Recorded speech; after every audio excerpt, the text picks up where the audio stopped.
নাই ইউটিউব। আসসালামু আলাইকুম প্রিয় দর্শক শ্রোতা, যারা লাইভে এই মুহূর্তে অংশগ্রহণ করেছেন আছেন এবং পরবর্তীতে অংশগ্রহণ করবেন, সবাইকে শুভেচ্ছা জানাচ্ছি ইউটিউব চ্যানেল এর পক্ষ থেকে। আপনারা জানেন আমরা আজকে একটি দুঃখ ভারাক্রান্ত হৃদয় নিয়ে আমরা আপনাদের সামনে উপস্থিত হয়েছি। আজকে বাংলাদেশের জাতীয়তাবাদী আন্দোলন, গণতন্ত্র পুনরুদ্ধার আন্দোলন এবং দেশে গণতন্ত্র আইনের শাসন প্রতিষ্ঠার যে সংগ্রাম, সেই সংগ্রামের একজন বলিষ্ঠ নেতা, প্রতিশ্রুতিশীল নেতা, জাতীয়তাবাদী স্বেচ্ছাসেবক দলের সংগ্রামী সভাপতি শফিউল বারী বাবুকে আমরা হারিয়েছি আজ ভোরে। আমরা যেদিন কথা বলছি আজ ভোর 4টার কাছাকাছি সময়ে তাকে আমরা হারিয়েছি। আমরা তার স্মরণে তার যে এই সময়ে মাত্র 50 বছর বয়স হয়েছিল, আপনারা জানেন। এই অল্প সময়ের মধ্যে বাংলাদেশের গণতান্ত্রিক আন্দোলনে তিনি যে বলিষ্ঠ ভূমিকা রেখেছেন, তার উপরে মূলত আলোকপাত করার জন্য আপনাদের সামনে আমাদের কয়েকজন অতিথি উপস্থিত হয়েছেন। এর মধ্যে আছেন, অতিথিদের মধ্যে আজকে প্রধান আলোচক হিসেবে আছেন বাংলাদেশ জাতীয়তাবাদী দল বিএনপির জাতীয় স্থায়ী কমিটির সদস্য, সাবেক মন্ত্রী আমির খসরু মাহমুদ চৌধুরী। আমাদের সামনে আলোচনার জন্য যুক্ত হয়েছেন বাংলাদেশের বিশিষ্ট বুদ্ধিজীবী, সিনিয়র সাংবাদিকদের সিনিয়র নেতা, বাংলাদেশ ফেডারেল সাংবাদিক ইউনিয়নের বারবার নির্বাচিত মহাসচিব এম এ আজিজ। আমাদের সাথে যুক্ত হয়েছেন বাংলাদেশ জাতীয়তাবাদী দলের 2 সাংগঠনিক সম্পাদক ফজলুল হক মিলন ও শামা ওবায়েদ। আপনাদের পরিচিত মুখ, তাদেরকে নতুন করে পরিচিত করে দেওয়ার কিছু নেই। এবং আমাদের সাথে যুক্ত আছেন বাংলাদেশ জাতীয়তাবাদী দলের প্রচার সম্পাদক, যিনি শফিউল বারী বাবুর অত্যন্ত ঘনিষ্ঠ জন হিসেবে অত্যন্ত সুপরিচিত, বাংলাদেশ জাতীয়তাবাদী ছাত্র দলের সুখোট নেতা, ত্যাগী নেতা শহীদুদ্দিন চৌধুরী। এনি আসলে স্বেচ্ছাসেবক দলের সভাপতি হিসেবে শফিউল বারী বাবু আজকে আমাদের মাঝ থেকে অকালে চলে গেছেন, কিন্তু শফিউল বারী বাবুর একটি অতীত রয়েছে যেটি অত্যন্ত গৌরব উজ্জ্বল। তিনি ঢাকা কলেজের ছাত্র জীবন থেকেই ছাত্র আন্দোলনের মধ্য দিয়ে তার রাজনীতি শুরু। সেখানেও তুখোড় ছাত্র নেতা হিসাবে অত্যন্ত সুপরিচিত ছিলেন। পরবর্তীকালে তিনি ঢাকা বিশ্ববিদ্যালয়ে অনার্সে পড়ার সময় থেকে জাতীয়তাবাদী ছাত্র দলের সাথে যুক্ত হয়ে সেখানে বিশ্ববিদ্যালয় শাখার আহ্বায়ক ছিলেন। ধারাবাহিক নেতৃত্বে তিনি একটি পর্যায়ে জাতীয়তাবাদী ছাত্র দলের কেন্দ্রীয় সাধারণ সম্পাদক হিসেবে অত্যন্ত একটি সোনালী অধ্যায় রচনা করেছেন ছাত্র দলের, যে কারণে শফিউল বারী বাবুর জন্য আজকে মাঠ পর্যায়ের নেতা কর্মীরা তার প্রতি যে ভক্তি, তার প্রতি যে ভালোবাসা, সেটার নজির স্থাপন করেছে। আমরা আজকে দেখেছি নয়াপল্টনে যখন তার জানাজা, অল্প সময়ের ঘোষণায় যখন তার জানাজা হয়, হাজার হাজার নেতাকর্মী সেখানে ঢল নেমেছিল। এবং শুধু তাই নয়, সেখানে আজকে রাজপথে আমরা অনেক নেতাকর্মীকে ডুকরে ডুকরে কাঁদতে দেখেছি। কান্নার রোল পড়ে যায়।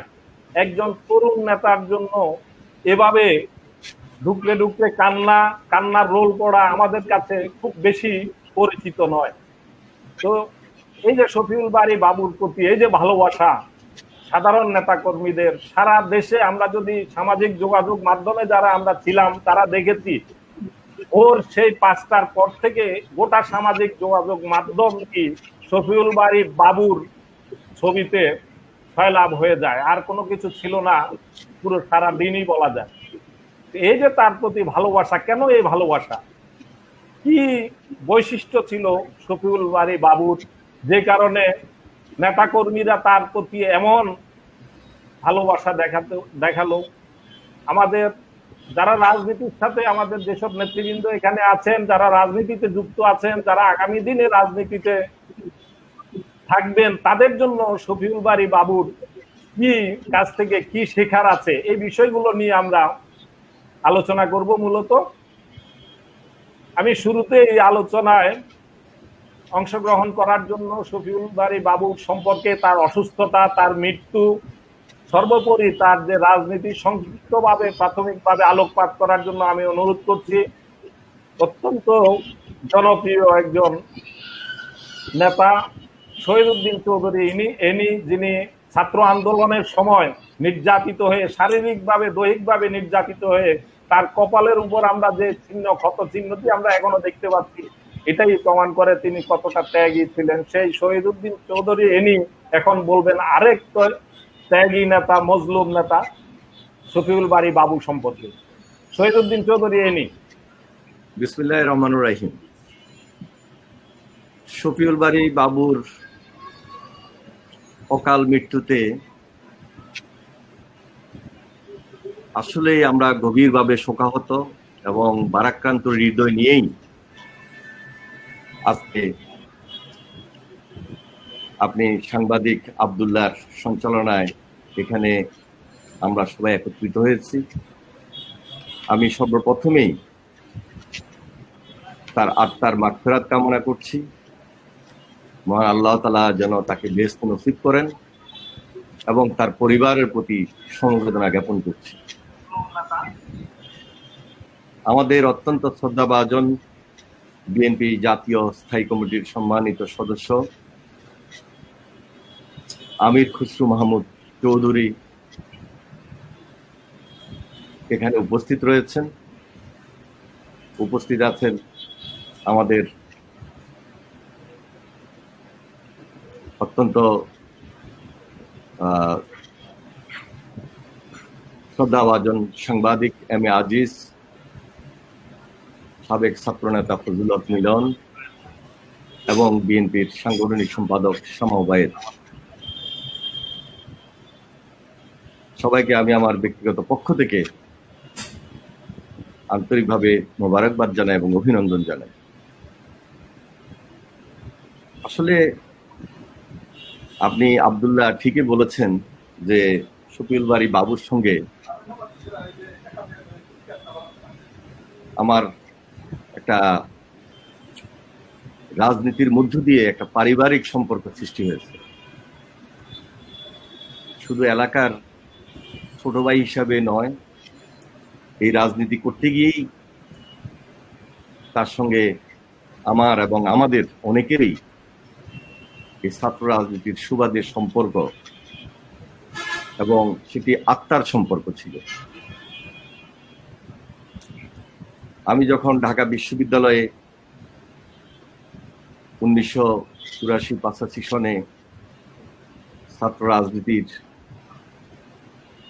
খুব সেখানে দায়িত্ব পালন করি একজন কর্মী হিসাবে, শফিউল বারী বাবু ঢাকা কলেজ থেকে মধুর ক্যান্টিনে আসতেন এবং সেখানে আমরা সবাই একত্রিত হতাম এবং তখন আমাদের মধ্যে একটা রাজনীতিক গভীর সম্পর্ক গড়ে ওঠে এবং আমাদের সেই সম্পর্কটার মূলে ছিল একটা আন্দোলন এবং একটা সংগ্রাম। এখানে ফজলুল হক মিলন উনি উপস্থিত রয়েছেন। আমরা তখন স্বৈরাচার এরশাদ বিরোধী আন্দোলনে মধুর ক্যান্টিনে একত্রিত হয়ে ঢাকা শহরের বিভিন্ন কলেজ থেকে, বিভিন্ন শিক্ষা প্রতিষ্ঠান বা বিশ্ববিদ্যালয় থেকেও বা সারা বাংলাদেশের বিভিন্ন শিক্ষা প্রতিষ্ঠান থেকেও সবাই এসে এখানে একত্রিত হতো এবং মধুর ক্যান্টিনটা ছিল রাজনীতির মূল কেন্দ্রবিন্দু। একইভাবে শফিউল বারী বাবু ঢাকা কলেজ থেকে যখন মিছিল আসতো সেখানে একত্রিত হতো। তার শ্রম, তার ত্যাগ, এই কথা বলে শেষ করা যাবে না। এবং তখন থেকে শফিউল বারী বাবু খুব দায়িত্বশীল কর্মী হিসাবে আমাদের রাজনীতিতে একনাবে সবাই সঙ্গে তার সম্পর্ক এবং তার সঙ্গে একটা গভীর সম্পর্ক গড়ে উঠেছে।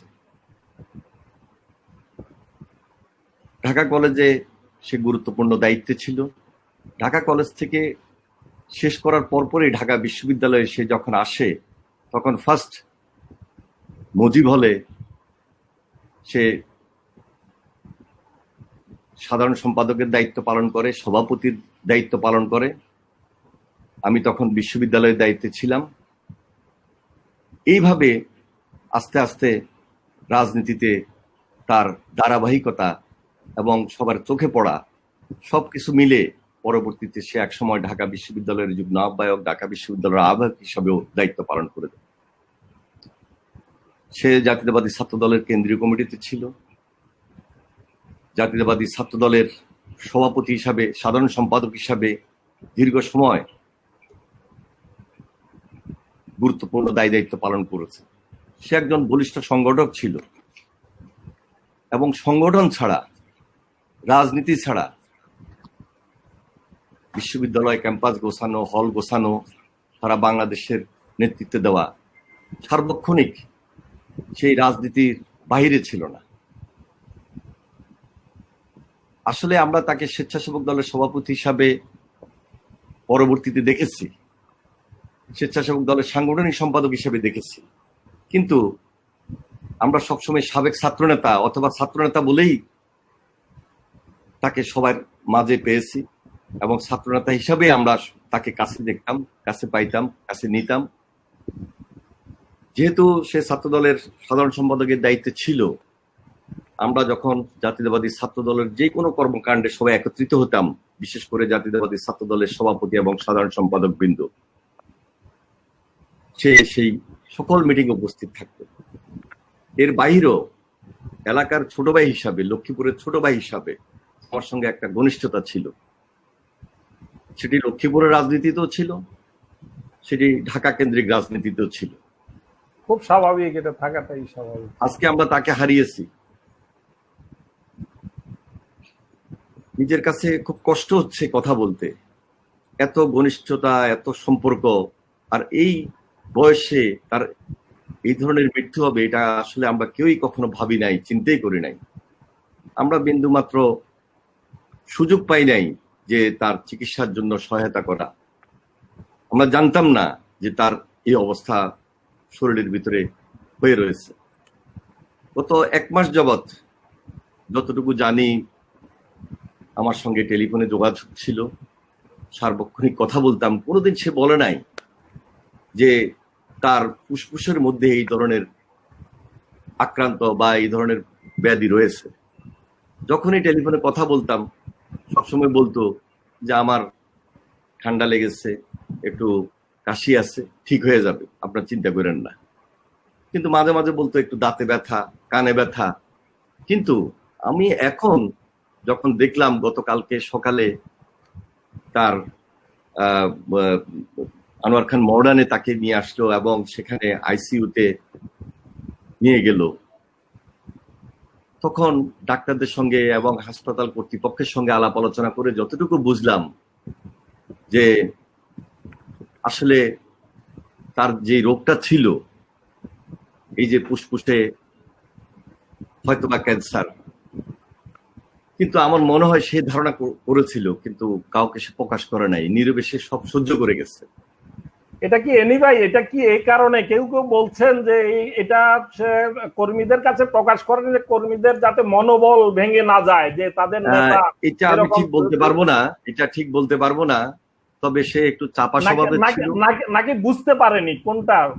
আমার মনে হয় সে বুঝতেও পারে নাই, আর বুঝলেও এত মানে গুরুতর এটা সে মনে করে নাই।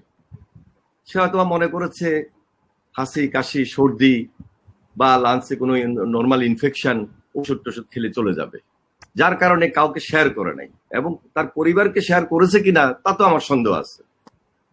এবং এই গত 1-1.5 মাসে আমি যতটুকু জানি 2বার কোভিড টেস্ট করেছে, 2বারে নেগেটিভ এসেছে। বাসায় বসে সে ট্রিটমেন্ট নিয়েছে। এবং ইবনে সিনাতে তার একজন পরিচিত ঘনিষ্ঠ ডাক্তার ছিল, ইবনে সিনার বাহিরেও তার বন্ধু বান্ধব ডাক্তার ছিল, তাদের থেকে সে পরামর্শ নিত। এবং কি পরামর্শ কার থেকে নিয়েছে সেটা আমরা তার ঘনিষ্ঠ যারা, আমরা অনেকেই কিন্তু কখনো বুঝতে পারি নাই বা সে আমাদেরকে কখনো শেয়ার করে নাই। গতকালকে যখন তাকে আনোয়ার খান মেডিকেলে নিয়ে আসলো, তখন সর্বশেষ অবস্থা, কিছু করার মতো কোনো পরিস্থিতি ছিল না। সঙ্গে সঙ্গে আমরা আনোয়ার খান মেডিকেলের ডাক্তারদের সঙ্গে যোগাযোগ করলাম, তাদের ডাইরেক্টরদের সঙ্গে যোগাযোগ করলাম, আমাদের বিএনপির সিনিয়র নেতৃবৃন্দকে জানালাম, সবাই আমরা জানলাম। জানার পর তাকে আমরা আবার কোভিড টেস্ট করানোর ওরা পরামর্শ দিয়েছে, কোভিড টেস্ট করেছে, গতকালকেও 2বার নেগেটিভ এসেছে। এবং রাত্রে 8টার পর 9টার পর যখন কোভিড টেস্টের নেগেটিভ আসলো, তখন আমরা সবাই, সব ডাক্তাররা আলাপ আলোচনা করে সিদ্ধান্ত নিল যে মডার্নে আনোয়ার খান মেডিকেলে, এখানে তো সে কোভিড ইউনিটে অ্যাডমিশন নিল, এখানে তো তাকে রাখা ঠিক হবে না। তারপর আমরা আদারওয়াইজ স্কয়ার হসপিটাল এবং অ্যাপোলো হসপিটাল সেখানে চেষ্টা করলাম। রাত্রে 11টার দিকে সিদ্ধান্ত ফার্স্টে হলো যে তাকে আমরা স্কয়ারে নিব, কিন্তু পরবর্তীতে রাত্রে 12:30টার দিকে আমরা পুনরায় সেটা আলাপ আলোচনা করে আবার সিদ্ধান্ত নিলাম যে ডাক্তারদের সহযোগিতায় এবং হেভি অক্সিজেন দিয়ে তাকে আইসিইউ অ্যাম্বুলেন্সে করে নিয়ে ইয়েতে নেওয়া যাবে, অ্যাপোলো হসপিটালে নেওয়া যাবে। হ্যাঁ, এবং রাত্রে 1:30টার দিকে সবার পরামর্শ অনুযায়ী অ্যাপোলো হসপিটালে নেওয়া হলো। ভোর রাত্রে 2টা 2:30টা পর্যন্ত আমার সঙ্গে যোগাযোগ ছিল। আর 4টা 20 মিনিটে, সম্ভবত 4টা 20 মিনিটে সে ইন্তেকাল করে। এবং তার এই মৃত্যু এত তাড়াতাড়ি হবে, এত অকাল মৃত্যু হবে, এটা বিএনপির কোনো সাধারণ নেতা কর্মী আমরা কখনো এইভাবে চিন্তা করি নাই। তার যে বয়স, বিশ্বাস করতে পারছি না, এখনো বিশ্বাস হচ্ছে না।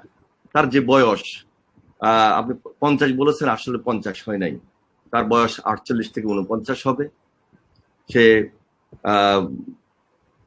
ঢাকা বিশ্ববিদ্যালয়ের ছাত্র দলের গুরুত্বপূর্ণ দায়িত্ব ছিল, স্বেচ্ছাসেবক দলের গুরুত্বপূর্ণ দায়িত্ব ছিল, জাতীয়তাবাদী ছাত্র দলের সাধারণ সম্পাদক ছিল, জাতীয়তাবাদী স্বেচ্ছাসেবক দলের সাংগঠনিক সম্পাদক ছিল, জাতীয়তাবাদী স্বেচ্ছাসেবক দলের প্রেসিডেন্ট হিসাবে সে সর্বশেষ ইন্তেকাল করেন।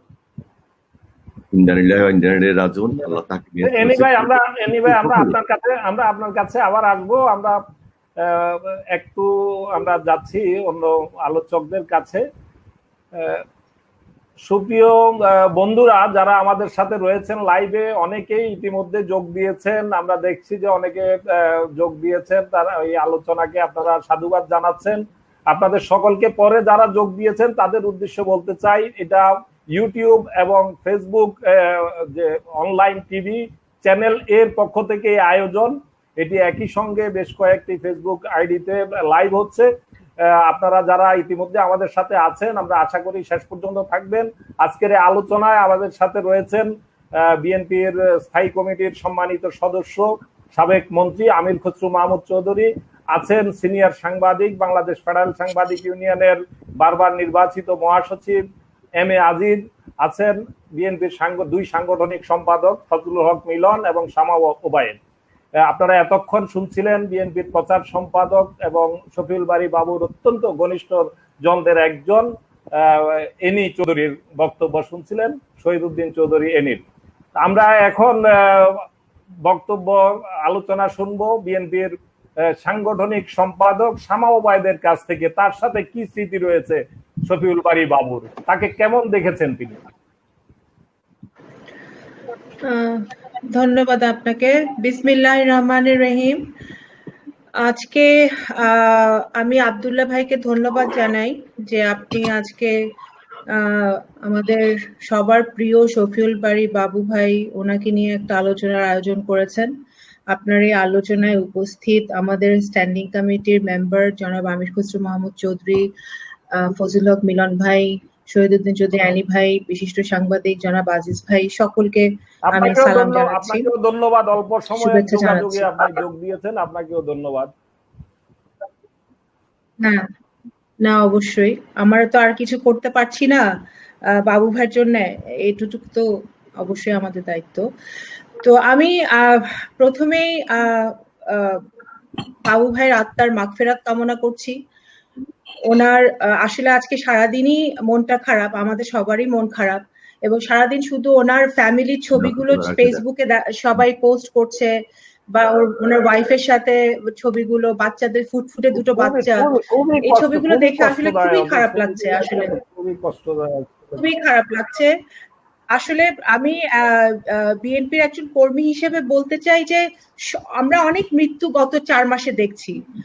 কোভিডে মারা যাচ্ছে বা অন্য কোনো ভাবে মারা যাচ্ছে, অনেক মৃত্যু আমরা দেখেছি। আমাদের দলেরও অনেক নেতাদেরকে, মানে অনেকের ইতিমধ্যে আমরা অনেককে হারিয়েছি। কিছুদিন আগে আওয়াল ভাই মারা গেলেন। কিন্তু কোন কোন মৃত্যু আসলে একসেপ্ট করা যায় না, কোন কোন মৃত্যু গ্রহণ করা খুব ডিফিকাল্ট। এবং শফিউল বারী বাবু ভাই চলে যাওয়াটা এরকমই একটি, আমার কাছে মনে হয় যে এরকম একটি মৃত্যু। অ্যানি ভাই খুব সুন্দর করে উনি বিশ্লেষণ করলেন বাবু ভাইয়ের জীবন, বাবু ভাইয়ের অবদান। এবং ওনারা তো, ওনাদের সাথে অ্যানি ভাইরা তো ছাত্র দল করেছেন বা অনেক দিন ধরে বাবু ভাইয়ের সাথে সম্পৃক্ত। আমার সেইভাবে শফিউল বারী বাবু ভাইয়ের সাথে আমার ওভাবে ছাত্র দল কেন্দ্রিক যোগাযোগ ছিল না, কিন্তু এই জাতীয়তাবাদী দলের কারণে আমরা বহুবার, আমি ওনার সাথে কথা বলেছি, বহু কারণে আমাদের একসাথে কাজ করা হয়েছে। এবং আমার কাছে মনে হয়েছে যে তরুণ নেতৃত্ব তো অনেক আছে, আমাদের সব তরুণ নেতৃত্ব কিন্তু সঠিক তরুণ নেতৃত্ব না। আমরা দেখি এখন সব লীগ, ছাত্রলীগ, যুবলীগ যখন এদিক ওদিক তাকাই, তখন আমরা রিয়েলাইজ করি যে সব তরুণ নেতৃত্ব কিন্তু সঠিক না। কিন্তু উনি এমন একজন তরুণ নেতৃত্ব ছিলেন, যে এমন একজন মানে নেতা ছিলেন, যে যিনি একেবারে, যার কাছ থেকে সততা শেখা যায়, যার কাছ থেকে সাহসিকতা শেখা যায়, যার কাছ থেকে মানুষের প্রতি ভালোবাসা শেখা যায়, এবং যে মানুষের প্রতি মায়া মহব্বত শেখা যায়। এবং সর্বোপরি অত্যন্ত ভালো সংগঠক তো ছিলেনই, যে কারণেই ওনার প্রত্যেকটি অঙ্গ সংগঠন, প্রত্যেকটি সংগঠনের যে যখন উনি নেতৃত্ব দিয়েছেন, সেই সংগঠনটি অত্যন্ত বলিষ্ঠভাবে উনি নেতৃত্ব দিতে পেরেছেন, এবং সারা বাংলাদেশে ওনার অজস্র কর্মী তৈরি করেছেন উনি। আজকে যে ওনার জানা যায় এই কোভিড পরিস্থিতিতে যেভাবে স্বতঃস্ফূর্ত ভাবে মানুষ গেছে, এবং আপনি বলছিলেন আপনার ইন্ট্রোডাকশনে যে এই যে কান্না, এই কান্নাটা সবসময় আমরা দেখি না, কিন্তু এইটার কারণ হচ্ছে যে আমার কাছে মনে হয় যে বাবু ভাই খুব একটা জেনুইন মানুষ ছিলেন, এবং উনি রাজনীতি করতেন। আজকালকার, মানে আনফরচুনেটলি রাজনীতিবিদদেরকে আজকাল অনেকভাবে বিশ্লেষণ করা হয়, নেগেটিভলি বিশ্লেষণ করা হয়, কিন্তু উনি এমন একটি রাজনীতিবিদ ছিলেন, উনি যা করতেন এবং বলতেন সেটা মন থেকে বলতেন এবং মন থেকে করতেন। ওনার কর্মীদের প্রতি ওনার ভালোবাসা, ওনার সংগঠনের প্রতি ওনার ভালোবাসা, ওনার নেতাদের প্রতি ওনার শ্রদ্ধা, ওনার কমিটমেন্ট, দলের প্রতি ওনার কমিটমেন্ট, এগুলো সবই ওনার মন থেকে ছিল, কোনোটাই কিন্তু শো অফ ছিল না। এবং সেই কারণে আজকে যারা মানে কান্না করেছে, আজকে দেখেছি মহাসচিব সহ অনেকেই কিন্তু আজকে কেঁদে ফেলেছে, এবং সেই কারণটাই কিন্তু আমার কাছে মনে হয় যে বাবু ভাই মানে শুধুমাত্র একজন বিএনপির একজন মানে অত্যন্ত জনপ্রিয় নেতা ছিলেন তাই নয়, উনি অত্যন্ত মানুষকে স্পর্শ করেছিলেন, মানুষের জীবনকে স্পর্শ করেছিলেন। সেই জন্য আমি মনে করি আজকে বাবু ভাইয়ের চলে যাওয়াটা অত্যন্ত দুঃখজনক, অত্যন্ত দুঃখজনক। আজকে বাংলাদেশের এই পরিস্থিতিতে, দলের এই পরিস্থিতিতে, এই আমরা যে বিপদের মধ্যে দিয়ে দেশ যাচ্ছে, একজন শফিউল বারী বাবুর এখানে আমাদের সাথে থাকাটা অত্যন্ত দরকার ছিল। আমি জানি না আল্লাহ তাআলা হয়তো যে ভালো মানুষদেরকে আগে তুলে নিয়ে যান, আমরা জানি না আল্লাহ তাআলা মানে কাকে কখন নিয়ে যাবেন আমাদের মধ্যে, কিন্তু আমি অবশ্যই দোয়া করি ওনার জন্য, আল্লাহ ওনাকে বেহেশত নসিব করুক।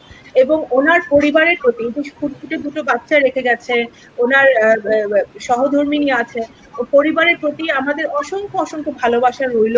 এবং অবশ্যই আমাদের পক্ষ থেকে যদি কোনো কিছু করার থাকে পরিবারের জন্য, এটা তো আমরা স্বতঃস্ফূর্ত ভাবে করবো, এটা আমাদের দায়িত্ব এবং কর্তব্য।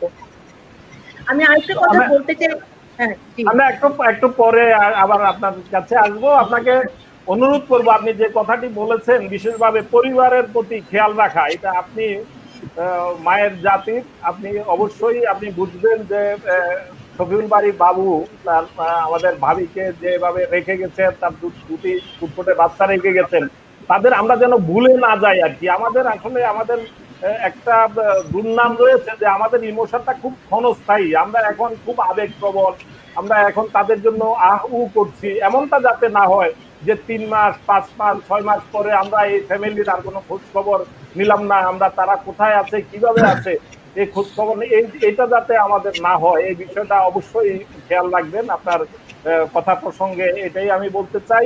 শামা ওবায়েদ আপনারা জানেন প্রিয় বন্ধুরা যে তিনি একজন টকশো পরিচিত মুখ, অত্যন্ত জনপ্রিয় টকশো ব্যক্তিত্ব।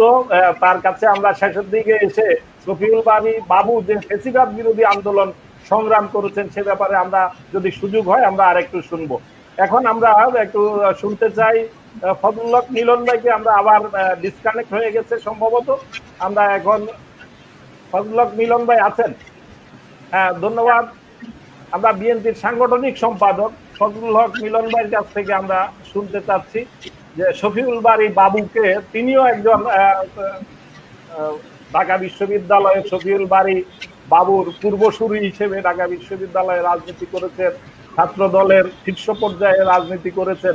শফিউল বারী বাবুকে কাছে থেকে দেখেছেন, পেয়েছেন, একসঙ্গে আন্দোলন সংগ্রাম করেছেন বিগত বছরগুলোতে। ফজলুল হক মিলন ভাইয়ের কাছ থেকে আমরা শুনতে চাই। যে মিলন ভাই, ফজলুল হক মিলন বিএনপির সাংগঠনিক সম্পাদক, আপনি কি শুনতে পাচ্ছেন? উনি মিউট হয়ে আছে। না, উনি মনে আপনাকে শুনতে পাচ্ছেন না, উনি মনে আপনাকে শুনতে পাচ্ছেন না ভাই। আমি তো আনমিউট দেখতে পাচ্ছি এখান থেকে। উনি ওখানে যদি আনমিউট করে নেন তাহলে ভালো, আমাকে তো শুনতে না পাওয়ার কোনো কারণ দেখছি না। আমার মনে কানেকশন পাচ্ছে না, মানে ওনার নেটের সমস্যা আছে। তাহলে আমরা এখন আজিজ ভাই কিছু কথা শুনি। সাংবাদিক, আমাদের দলীয় পরিচয়ের বাইরে আজকে আমাদের সাথে যুক্ত আছেন আমাদের সিনিয়র সাংবাদিক, যিনি নিজেও একজন ছাত্র নেতা ছিলেন, তুখোড় ছাত্র নেতা, ছাত্রলীগের নেতা ছিলেন, ছাত্রলীগের রাজনীতি ছাত্র জীবনে জাহাঙ্গীরনগরে ছাত্রলীগের রাজনীতি তুখোড় ছাত্র নেতা। তিনি আরেকজন ছাত্র নেতা, সাবেক ছাত্র নেতা, যিনি বর্তমানে স্বেচ্ছাসেবক নেতা দলের নেতা হিসেবে আমাদের কাছ থেকে বিদায় নিয়েছে। তার সম্পর্কে কি মূল্যায়ন করেন আমরা একটু এম এ আজিজ ভাইয়ের কাছ থেকে শুনতে চাই। ধন্যবাদ আপনাকে। হ্যাঁ, অস্বীকার করার নাই, ছাত্রলীগ করেছি, ছাত্র নেতাও ছিলাম। তবে তখন তো আর ছাত্র দল ছিল না, তখন ছাত্র ইউনিয়ন এবং বিপ্লবী ছাত্র ইউনিয়ন। সুতরাং আমি সেই সময়ের জন্য প্রোগ্রেসিভ রাজনীতি করেছি, মুক্তিযোদ্ধা। ঠিক আছে। সুতরাং আজকের বিষয় হলো, এখন সেখানে তো আর অনেকে নাই, আমিও নাই। আমি যেটা বলবো হয়তো আমার কথাটা একটু ভিন্ন ধরনের হবে, কারণ আমি এই যে ছাত্র দল যখন গঠন হয়, এরশাদ বিরোধী আন্দোলন হয়, তখন আমি ঢাকা সাংবাদিক ইউনিয়নের যুগ্ম সম্পাদক। তখন কিন্তু ছাত্র দলের নেতাদের অনেকটাই বলা যায় দ্বিতীয় অফিস ছিল ঢাকা সাংবাদিক ইউনিয়ন অফিস। সেখানে আসতেন, আলাপ করতো, পরামর্শ হতো। এখন তো আর সাংবাদিকদের সেই অবস্থা নাই, সাংবাদিকদেরও সেই চরিত্র নয়, রাজনীতিবিদরাও রাজনীতিবিদদের জায়গায় নাই। এখন রাজনীতিবিদরা বিভিন্ন ভাবে রাজনীতি দখল হয়ে গেছে, রাজনীতিবিদদের হাতে রাজনীতি নেই। এখন দেশে গণতন্ত্র নাই। তার ভিতরে একজন ব্যক্তি যখন স্কুল জীবন থেকে স্কুল, কলেজ, বিশ্ববিদ্যালয় এবং শেষ পর্যন্ত ধরেন স্বেচ্ছাসেবক দলের সভাপতি, অর্থাৎ এটাও জাতীয় পার্টির নেতৃত্বে আসে, এর এই দীর্ঘ পথ চলার মধ্যে তার সততা এবং কর্মী ঘনিষ্ঠতা এবং দক্ষ সংগঠক হিসাবে সে কিন্তু পরিচিত ছিল। আমি তাকে চিনতাম, আমাকে তিনি চিনতেন, কিন্তু আমি ঘনিষ্ঠ ছিলাম না, কারণ আমার সাথে তো তার ব্যবধান ছিল। আর আমি তো রাজনৈতিক অ্যাক্টিভিস্ট নই। মূলত তিনি আপনি রাজনীতির পর্যবেক্ষক, এবং দীর্ঘদিন ধরে রাজনীতি বিশ্লেষণ করছেন, বিভিন্ন টেলিভিশনের টক শোতে অংশগ্রহণ করছেন। আপনি কেমন দেখেছেন সেটাই জানতে। এখন এইটি আমি বলছি যে দেশটা বিপদের সম্মুখীন। আমি বিএনপি বিপদের সম্মুখীন শুধু আমি এটা বলবো না, দেশটাই বিপদের সম্মুখীন। অর্থাৎ আমি যেটা পরিচয় দিলাম মুক্তিযুদ্ধ যে উদ্দেশ্যে করেছিলাম সেই জায়গায় দেশটি নাই। এই জায়গায় আমাদের দুঃখ। মৌলিক গণতন্ত্রের বিরুদ্ধে যুদ্ধ করে, ফাইট করে, আন্দোলন করে সরাসরি ভোটের মাধ্যমে নির্বাচিত সরকার ক্ষমতায় আসলো। এরপরে এ দেশ থেকে রাজনীতি চলে গেল, একদল হলো, তখন থেকেই কিন্তু এই যে বলেন অনেকেই বিচ্ছিন্ন হয়ে পড়লো সেই আওয়ামী লীগ থেকে। এরপরে শহীদ প্রেসিডেন্ট জিয়াউর রহমান আসলেন, গণতন্ত্রের চেহারা বাংলাদেশ দেখল। কিন্তু আপনি জানেন এখন আমাদের শুনতে হয় যে গণতান্ত্রিক দেশের তালিকায় বাংলাদেশ নাই, এবং যেসব লক্ষণ দেখলে বুঝবেন দেশে গণতান্ত্রিক ব্যবস্থা নাই। এটা বিবিসি বাংলা নিউজ করেছে 2019 সালের 15 সেপ্টেম্বর। সেখানে বলা আছে প্রশ্নবিদ্ধ নির্বাচন, জনগণকে জোর করে নিয়ন্ত্রণ করা, ভোটারদের নির্বাচনে অংশগ্রহণ থাকে না, সংসদ আলটিমেটলি মানে ভার্চুয়ালি একদলীয়, দুর্বল সরকারি প্রতিষ্ঠান, মত প্রকাশে ভয় পাওয়া, দুর্নীতি বেড়ে যাওয়া, ক্ষমতা হারানোর ভয়, অর্থাৎ সবগুলো উপসর্গ এখন বিদ্যমান। অর্থাৎ এই দেশে গণতান্ত্রিক ব্যবস্থা নাই। এবং যুক্তরাষ্ট্র ভিত্তিক গবেষণা প্রতিষ্ঠান ইকোনমিস্ট ইন্টেলিজেন্স ইউনিট বলছে যে আমরা হাইব্রিড গণতন্ত্রের মধ্যে আছি, অর্থাৎ একদম গণতান্ত্রিক অবস্থার শেষ পর্যায়ে আছে। সুতরাং বিএনপি যে এই যে আন্দোলন সংগ্রাম করছে তার মধ্যে যারা লড়াকু, এই যে যারা এখন আমার সামনে উপস্থিত, এরা কিন্তু সবাই লড়াকু। তারা হেরে গেছেন আমি এটা বলবো না, আন্দোলন তারা রত, কিন্তু তারা আন্দোলনে আছেন, এই জন্যই তারা রেসপেক্ট পাচ্ছেন। কিন্তু বিএনপির মধ্যে কিন্তু অনেকেই কিন্তু আন্দোলনে নেই। আমি এই জন্যই বলছি যে আমি ওনাদের মতো পরিচয় এখন নেই, এই জন্য আমি সমালোচনা করছি যে প্রত্যেকটা গ্রামে বিএনপির সমর্থক অসংখ্য, মেজরিটি সমর্থক আছে, অথচ এই সংগঠন আন্দোলন করতে পারে না। কারণ একটাই, দেশ যদি এক ব্যক্তির হাতে চলে যায়, দেশে যদি গণতন্ত্র না থাকে, তাহলে তো সেই দেশে শুধুমাত্র গণতান্ত্রিক আন্দোলনে একটা সরকারকে উৎখাত করা সম্ভব নয়। একটা অগণতান্ত্রিক সরকারকে যদি সরিয়ে একটা গণতান্ত্রিক ব্যবস্থা যদি কায়েম করতে হয়, তাহলে আন্দোলনের স্ট্র্যাটেজি পাল্টাতে হবে। এবং বিএনপি একটা উদারপন্থী গণতান্ত্রিক দল, তারা সেটা পারছে না। এতে ক্ষতিগ্রস্ত হচ্ছে একদম টপ টু, একদম এরা নেত্রী জননেত্রী বেগম খালেদা জিয়া, দেশনেত্রী বেগম খালেদা জিয়ার থেকে শুরু করে একটা সাধারণ কর্মী পর্যন্ত আপনার নিগৃহীত হচ্ছে। আপনি এই যে সর্বশেষ আপনার সামাহ ওবায়েদ, তিনি সাংগঠনিক সম্পাদক, তিনি বললেন যে ভবিষ্যৎ পরিবারের দিকে যেন খেয়াল রাখা হয়। বিএনপি কোনো পরিবারের, কারো পরিবারের দিকে খেয়াল রাখে না। উপরে যারা বড় বড় নেতা তাদের নিজেদের প্রতি নিজেরা খবর রাখে। অনেকেই কিন্তু ধনী আছেন, খবর রাখতে পারেন, কিন্তু রাখেন না, তারা টাকা পাহারা।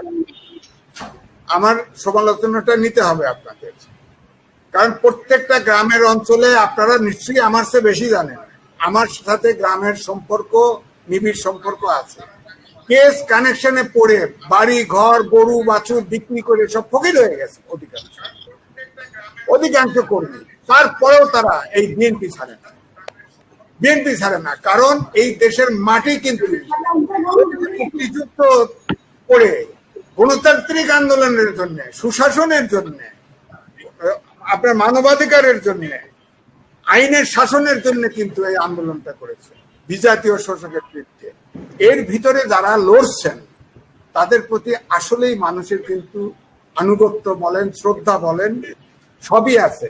এখানে যারা উপস্থিত আছেন সবাই লড়াকু, আমি সবার প্রতি শ্রদ্ধা জ্ঞাপন করছি। এবং এই জন্যই আমি বলবো শফিউল বারী বাবু অত্যন্ত নিবেদিত এবং সে শ্রদ্ধেয়, এবং কর্মীরা তাকে ভালোবাসেন, কারণ তিনি লড়েছেন, তিনি জেল খেটেছেন, তিনি নিগৃহীত হয়েছেন, তিনি কেস খেয়েছেন, এবং অনেকেই প্রায় সবাই অত্যাচারিত।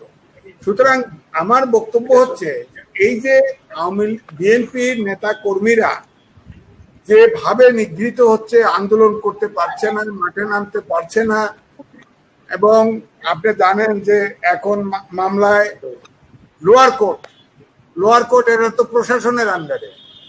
এখন আপনি একটা কর্মী কেসে পড়লেই লোয়ার কোর্টে মামলা যান, লোয়ার কোর্ট তো নির্বাহী পরিষদের আন্ডারে। আপনার লোয়ার কোর্টে তো আর বিচার নাই। আমি বহুবারই বলি যে লোয়ার কোর্টে যে সার্ভিস রুলস, রাজের সার্ভিস রুলস যে পরিবর্তন হয়েছে, তারপরে তো লোয়ার কোর্ট আর কোর্ট নাই।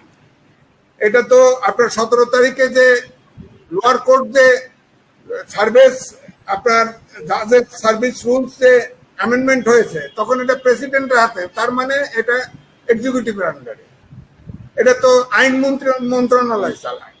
সুতরাং আপনি ইচ্ছা করলে যৌক্তিক আইনত ভাবে বেল পাইলেও আপনি বেল পাবেন না। এখন দেখেন না, কোর্টে গেলেই খালি রিমান্ড, আর কেস হলেই রিমান্ড। এগুলো তো আগে আমরা দেখি নাই, আমাদের বয়সে তো কম হলো না।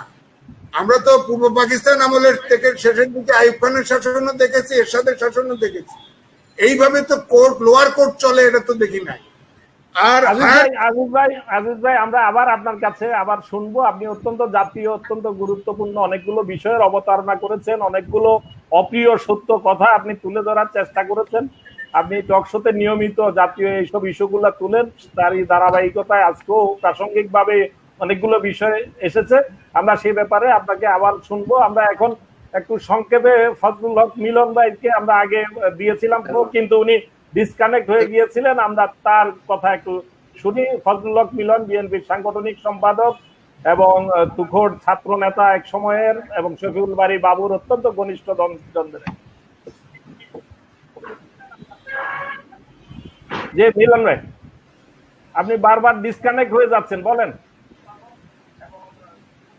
ফজলুল হক মিলন ভাই, আপনার ফ্লোর। আপনি কি আমাকে শুনতে পাচ্ছেন? আবার ডিসকানেক্ট হয়ে গেল। বিসমিল্লাহির রহমানির রহিম।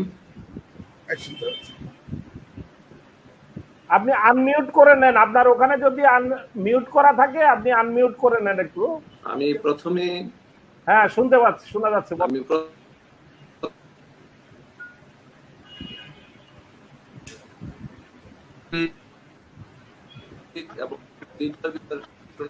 হচ্ছে না।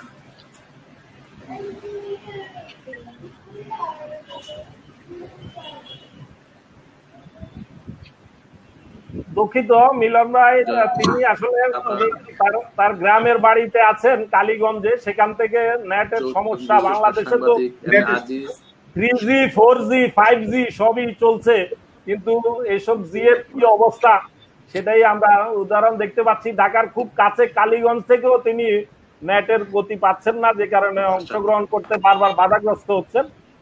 আমরা আজকের এই আলোচনার প্রধান আলোচক এর কাছে যাচ্ছি, যিনি সাবেক মন্ত্রী এবং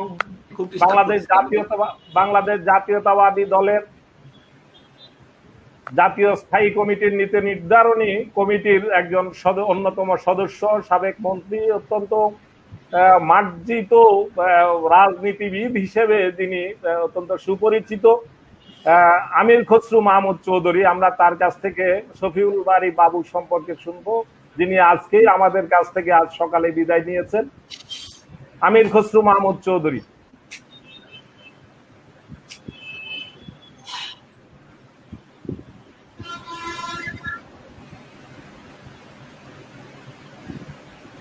আনমিউট। জি হচ্ছে, ঠিক আছে, ঠিক আছে।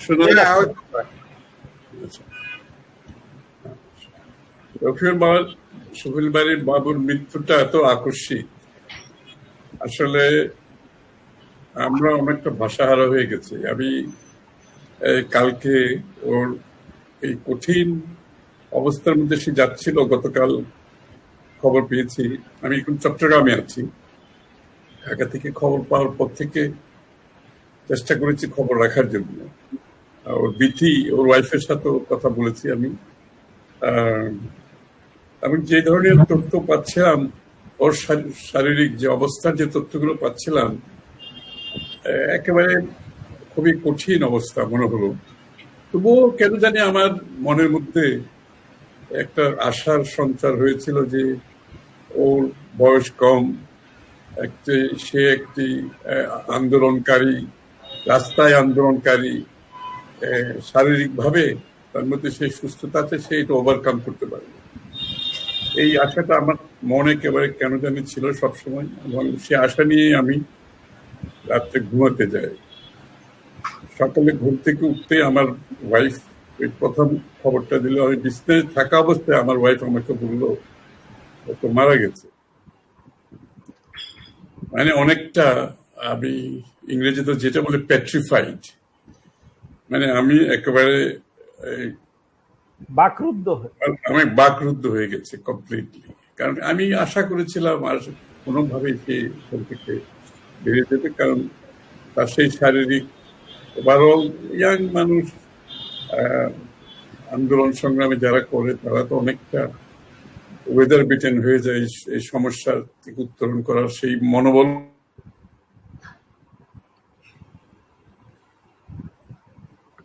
মনটা খুবই খারাপ। ওই যেটা শ্যামা বলতেছিল, এখন তো প্রতিনিয়ত মৃত্যুর খবর পাচ্ছি, আত্মীয় স্বজন, বন্ধু বান্ধব, দলের আমাদের নেতা কর্মী প্রতিনিয়ত পাচ্ছি, এবং অনেকটা গা সওয়া হয়ে যাচ্ছে মৃত্যুর খবরটা। কিন্তু বাবুর খবরটা শুনে কেন জানি গা সওয়া হয়নি, আমার কাছে নিতে পারলাম না তার মৃত্যুর খবরটা। এবং সারাটা দিন আমার টেলিভিশনে দু একটা রেকর্ডিং ছিল, আরো একটা প্রোগ্রাম ছিল, আমি কিছুই আর করার মতো আমার মন মানসিকতা ছিল না, আমি ওদেরকে বাতিল করে দিয়েছি। সারাটা দিন আমার চেয়ারের মধ্যে বসা, এবং এত খারাপ লাগছে। আমি ওর মৃত্যুর সংবাদ যে আমার কাছে এইভাবে এরকম সময়ে, বিশেষ করে যে আমাদের বক্তারা আজিজ সাহেব বললেন যে দেশের যে ক্রান্তি লগ্ন, দেশে যে এনিয়েরা তাদের যুদ্ধ করে তারপরে সবাই আজকে এই আন্দোলনের মাধ্যমে বহু সময় অতিক্রম করেছে, এবং তারপরে দেশ আজকে যেখানে এসে দাঁড়িয়েছে,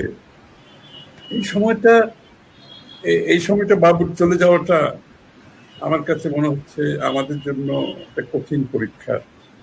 কারণ বাবুর ছাত্র নেতা আমরা সবাইকে চিনি, ছাত্র নেতাদের অবদান সম্বন্ধে আমরা জানি, আন্দোলন সংগ্রাম সম্বন্ধে আমরা জানি, এবং তার মধ্যে অনেক ভিন্নতা আছে। অর্থাৎ বাবুর মধ্যে যেই বিনয় আমি দেখেছি, এত বিনয়ী ছেলে, এত ভদ্র ছেলে, যে এত মানুষকে সে সম্মান করত, এবং সে ওই একটা নামকরা ছাত্রদল নেতা হওয়ার পরও তার মধ্যে আমি কোনোদিন ঔদ্ধত্য দেখি নাই। একেবারে বিনয়ের একটা ভান্ডার বলা যাবে, এত বিনয়ী ছেলে সে। এবং তার নেতা কর্মীদের প্রতি ভালোবাসা, এবং সবচেয়ে বড় কথা হচ্ছে তার যে কমিটমেন্ট। মানুষ বিভিন্ন সময়ের বিবর্তনে অনেক মানুষের অনেক ধরনের পরিবর্তন লক্ষ্য করা যায়, কিন্তু তার মধ্যে আমি একেবারে পুরোটা সময়, আমি বহু বছর ধরে তাকে লক্ষ্য করছি, পুরোটা সময়ে সে যে তার যে একটা কমিটমেন্ট দলের প্রতি, নেতা কর্মীদের প্রতি, এবং সবচেয়ে বড় কথা হচ্ছে দেশের এইরকম একটা এই আমাদের উপর যে একটা জগদ্দল পাষাণ বসে আছে, এই মুক্তির সংগ্রামে তার যে ভূমিকা, সেটা কোনো ধরনের পরিবর্তন হয়। এবং যখন নিপীড়ন, নির্যাতন এখন একদম চরম পর্যায়ে, তখন তাকে আমরা পিছপা হতে দেখিনি। এবং তার মধ্যে যে রাজনৈতিক সততা, আমি সত্যি কথা বলতে কি, যে সাংবাদিক ভাই আজিজ সাহেব বলেছিলেন, রাজনৈতিক সততা কিন্তু খুব বেশি মানুষের মধ্যে থাকে না, কারণ অবস্থার পরিপ্রেক্ষিতে আমরা অনেক লোকের অনেক পরিবর্তন দেখি, এবং এই রাজনৈতিক সততা, এই অনেস্টি, এটা খুব বেশি মানুষের মধ্যে থাকে না। ইভেন আন্দোলন সংগ্রামের মধ্যেও অনেকের মধ্যে আমরা উঠানামার মধ্যে একটা অবস্থা দেখি, কিন্তু আমি বাবুর মধ্যে সেটা দেখি নাই। সে একেবারে এই একইভাবে সমান তালে তার এই কমিটমেন্ট রাখার জন্য, করার জন্য নেতা কর্মীদের নিয়ে একটি রাষ্ট্রীয় সন্ত্রাসীর বিরুদ্ধে দাঁড়িয়েছে। আমাদের প্রতিদ্বন্দ্বী যখন, আপনার প্রতিদ্বন্দ্বী যখন রাজনৈতিক প্রতিদ্বন্দ্বী হয়, সেটা এক ধরনের যুদ্ধ, সেটা এক ধরনের সংগ্রাম, সেটা এক ধরনের রাজনীতি। কিন্তু আপনার প্রতিপক্ষ যখন রাষ্ট্রীয় সন্ত্রাস হয়ে যায়, আপনার প্রতিপক্ষ যখন দলীয় সন্ত্রাস হয়ে যায়, সেটা কিন্তু ভিন্ন যুদ্ধ, সেটা কিন্তু ভিন্ন রাজনীতি, ভিন্ন সংগ্রাম। আমরা কিন্তু সেই যুদ্ধে এখন অবতীর্ণ হয়েছি। রাষ্ট্রীয় সন্ত্রাস, দলীয় সন্ত্রাসের সংমিশ্রণে অর্থনৈতিক সন্ত্রাস, ব্যবসায়িক সন্ত্রাস, দুর্নীতির সন্ত্রাস, আইনের সন্ত্রাস। বাংলাদেশে কোনো কিছু আর বাকি নেই এখন। মানুষের এক একটি দিন মনে হচ্ছে এক এক বৎসরের মতো কাটছে। প্রত্যেকটা দিন মনে হয় একটা নতুন দিন। আগামীকাল কি হবে আমরা কেউ জানি না। এমনকি এই করোনাকালীন সময়ে যে দুর্বৃত্তায়ন আমরা দেখছি, যে নিপীড়ন, নির্যাতন, খুন, গুম, গ্রেফতার অব্যাহত আছে করোনাকালীন সময়ে, যে দুর্নীতি করোনাকালীন সময়ে, এই চিত্র বাংলাদেশের এই অবস্থায় এরকম একটি শক্তির বিরুদ্ধে যে রাজনীতি করে সাহসের সাথে এগিয়ে যাওয়া এবং পিছিয়ে না যাওয়ার যে একটা মনোবল, শক্তি, বাবুর মধ্যে সবকিছু ছিল। ওর মধ্যে সততা ছিল, বিনয় ছিল। এবং রাজনীতিতে সততা, বিনয় এগুলো রেয়ার কমোডিটি। সত্যি কথা বলতে কি, আপনার কারো যদি রাজনৈতিকভাবে খুব শক্তিশালী হয়, ভালো হয়, দেখবি যে তার মধ্যে বিনয়ের অভাব আছে। কারোর মধ্যে যদি বিনয় থাকে, তার মধ্যে রাজনৈতিক সেই সক্ষমতা অ্যাবসেন্ট থাকে। আমি বাবুর মধ্যে সবকিছু দেখেছি এবং এই কিছুদিনের মধ্যে যে আন্দোলনগুলো, তার ভূমিকা একেবারে সচক্ষে দেখেছি। যখন ঢাকার রাস্তায় আমরা মানববন্ধন, বিভিন্ন প্রোগ্রামে যে রাষ্ট্রীয় সন্ত্রাসের যে বিপক্ষে যে সে সরাসরি যে অবস্থানগুলো নিয়েছে আমাদের চোখের সামনে আমরা দেখেছি। তাকে প্রেস ক্লাবের ভিতরে তাকে যেইভাবে নিপীড়ন, নির্যাতনের শিকার হতে হয়েছে এবং অস্ত্রের মুখে তাকে তুলে দেন, প্রকাশ্যে অস্ত্র উঠিয়ে তাকে তুলে নিয়ে যাওয়া হয়েছে। আমি তো প্রেজেন্ট তখন আমাদের সামনে। এবং এই কিন্তু তার যে তার সাহসিকতার অভাব কোনো সময় লক্ষ্য করি নাই। তার পরিবার কষ্ট পেয়েছে, তার ছেলে, তার শিশুরা তার সান্নিধ্য লাভ করতে পারে নাই। কিন্তু সবকিছু উপেক্ষা করে একজন মানুষ এইরকম একটা রাষ্ট্রীয় সন্ত্রাসের বিরুদ্ধে এই দুঃসময়ে তার চলে যাওয়াটা আমাদের জন্য খুবই কঠিন হয়ে পড়েছে। এটা আমার জন্য, আমি ব্যক্তিগতভাবে মনে হচ্ছে এরকম খুবই এইরকম সংখ্যা আপনি হাতে গুনতে পারবেন রাজনীতিতে। এবং তার মধ্যে আমি একটা ভবিষ্যতের নেতাকে দেখতেছিলাম আমার মনের মধ্যে। অনেককে তো দেখি দলের মধ্যে কাজ করছে, বিভিন্ন অবস্থায়, বিভিন্ন পদে, বিভিন্ন প্রেক্ষাপটে সবাইকে আমরা দেখি। আমি এই বাবুর মধ্যে একটা ফিউচার নেতা দেখছিলাম, কিন্তু বিএনপির জাতীয়তাবাদী শক্তির একটা আগামী দিনের একটা সৎ, যোগ্য, সাহসী নেতা দেখছিলাম তার মধ্যে। সেই চলে যাওয়াতে আমাদের সেই ভবিষ্যতের একজন সৎ, সাহসী, যোগ্য নেতাকে আমরা হারিয়েছি। অপূরণীয় ক্ষতি হয়েছে আমাদের। আমি জানি না এই ক্ষতি কিভাবে পূরণ হবে দলের এই দুঃসময়ে। তবে সে যে ভূমিকা রেখে গেছে, এটা সমস্ত রাজনীতিকদের জন্য, সমস্ত নেতা কর্মীদের জন্য একটা অনুকরণীয় একটা পথ সে দেখিয়ে গেছে। আমি বিশ্বাস করি আগামী দিনে আমরা তার পথ, আমাদের বিশেষ করে যে কর্মীরা আছে, যারা আন্দোলন সংগ্রামে আছে, তারা সেই পথ অনুকরণ করবে এবং তার মাধ্যমে বাবুকে আমরা স্মরণ করবো আগামী দিনে। ধন্যবাদ। অনেক ধন্যবাদ আপনাকে, অত্যন্ত চমৎকার ভাবে বাবুকে তুলে ধরার জন্য। আপনি যে তাকে খুবই স্নেহ করতেন এবং তাকে খুব নিবিড় ভাবে তাকে দেখেছেন, এটা মনে হচ্ছে আপনার কথা থেকে। বাবু ব্যক্তিগতভাবে আমারও খুব ঘনিষ্ঠ বন্ধু ছিলেন এবং বিশেষ করে জাতীয় প্রেস ক্লাবে আসলেই আমাদের সাথে আমাদের ইউনিয়ন অফিসে বসতেন, গল্প করতে চাইতেন এবং তার কখনো আমি হাসি ছাড়া কোনো মুখ আমি দেখেছি বলে আমার মনে হচ্ছে না। তার মুখে সবসময় হাসি লেগে থাকতো। যেদিন তাকে প্রেস ক্লাব থেকে তুলে নিয়ে যাওয়া হয়, আমাদের সামনে থেকে, আমরা সেই কর্মসূচিতে ছিলাম, সেখান থেকে তাকে যখন তুলে নিয়ে যাওয়া হচ্ছে এবং তুলে নিয়ে যাওয়া হলো, তখনও কিন্তু তার মধ্যে আমরা যে একজন নেতাকে অস্ত্রের মুখে তুলে নিয়ে যাওয়ার সময়ও তার মধ্যে যে ভীতির যে একটা সঞ্চার হওয়ার কথা, তার চেহারায় তার যে ফিজিক্যালি তার যে এক্সপ্রেশনটা যেরকম হওয়ার কথা, কিন্তু আমরা সেটা দেখি নাই। আপনি যদি তারকে গ্রেপ্তার করে নিয়ে যাওয়ার সময় অস্ত্রের মুখে সাদা পোশাকে সন্ত্রাসী কায়দায় তুলে নিয়ে যাওয়ার সময় সেই ছবিগুলো যদি দেখেন, তার মধ্যেও দেখবেন তার মধ্যে একটা কনফিডেন্স, যে সে লড়াইয়ের যে একটা কনফিডেন্স। এবং ম্যাডাম খালেদা জিয়াকে যেদিন জেলে নিয়ে যাওয়া হয়, রায় হয়, সেদিন কিন্তু পুরো পথে তাকে আমরা দেখেছি যে পুরো পথে তার নেতা কর্মীদেরকে নিয়ে ম্যাডামের গাড়ি ঘিরে একদম জেলখানা কোর্ট পর্যন্ত যেতে তাকে আমরা দেখেছি। তো এ ধরনের নেতা, আপনি যথার্থই বলেছেন যে এ ধরনের নেতা খুব হাতে গোনা। আমরা আশা করব যে আমরা যারা বাবুর সম্পর্কে আলোচনা শুনছি, আমাদের যারা তরুণ নেতৃত্বে ভবিষ্যতে নেতৃত্বে আসতে চান, তারা নিশ্চয়ই এই বিষয়গুলো, এই গুণাবলীগুলো তারা নিজেদের মধ্যে অনুসরণ করার, বাবুদের অনুকরণ করার চেষ্টা নিশ্চয়ই করবেন। আমরা ফজলুল হক মিলন ভাইকে শুনতে পাচ্ছি না, অনেকবার চেষ্টা করেও আমরা তাকে শোনার চেষ্টা করেও পারলাম না, তার নেটের সমস্যার কারণে। এখন কি শুনতে পাচ্ছেন মিলন ভাই? জি জি, শুনতে পাচ্ছি। হ্যাঁ, এখন একটু আপনি, আমরা আসলে আমির খসরু মাহমুদ চৌধুরী সাহেবের আগেই আপনাকে শুনতে চেয়েছিলাম, কিন্তু আপনি ডিসকানেক্ট হয়ে গেছেন।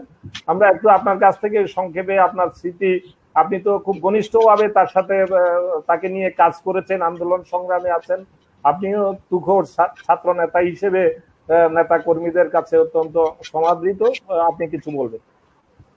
আসলে আমার সিনিয়র নেতা কথা বলেছেন, তারপরে বলাটা আসলে ঠিক হচ্ছে না, যেহেতু নেটের ডিস্টার্বের জন্য কথা বলতে পারি নাই। আমি আপনাকে ধন্যবাদ দিচ্ছিলাম এই জন্য যে একটা অত্যন্ত সংবেদনশীল, অত্যন্ত মর্মান্তিক, বেদনাদায়ক একটা ব্যাপার নিয়ে আজকে আলোচনা সভার আয়োজন করেছেন। যে আলোচনা সভায় ইতিমধ্যেই সবাই আলোচনা করেছে বাবুর সম্পর্কে, এবং আসলে খুব ভালোভাবে বলার মতো মানসিকতা, কোনো ভাষা আমাদের নেই।